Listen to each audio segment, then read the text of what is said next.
আন্নি সুলতানিয়া, হায় হায়, যে ক্ষমতার পিছনে আমি ছুটেছিলাম, যে ক্ষমতার নেশায় আমি ছিলাম, হায় হায়, আজকে সেই ক্ষমতা তো আমার কোনো কাজে আসছে না, সেই ক্ষমতা তো ধ্বংস হয়ে গেছে, হালাকা ধ্বংস হয়ে গিয়েছে।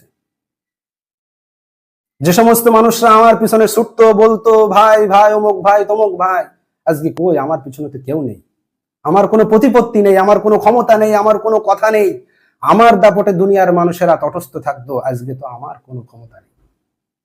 হালাকা আন্নি সুলতানিয়া, কোনো ক্ষমতা নেই। এই ক্ষমতার পিছনে ছুটতে যে আমি কত রকম কি করেছি, আল্লাহর আনুগত্য যারা করতো, সিরাতুল মুস্তাকিম যারা বাস্তবায়ন করতে চাইতো, আল্লাহর দ্বীন যারা প্রতিষ্ঠা করতে চাইতো, আমি তো তাদের বিরোধিতা করেছি এই ক্ষমতা পাওয়ার জন্য।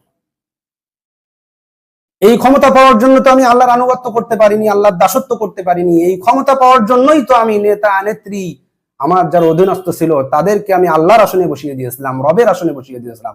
তারা যা বলেছে আমি সেটা করেছি, কোরআন কি বলেছে সেটার তোয়াক্কা আমি করিনি।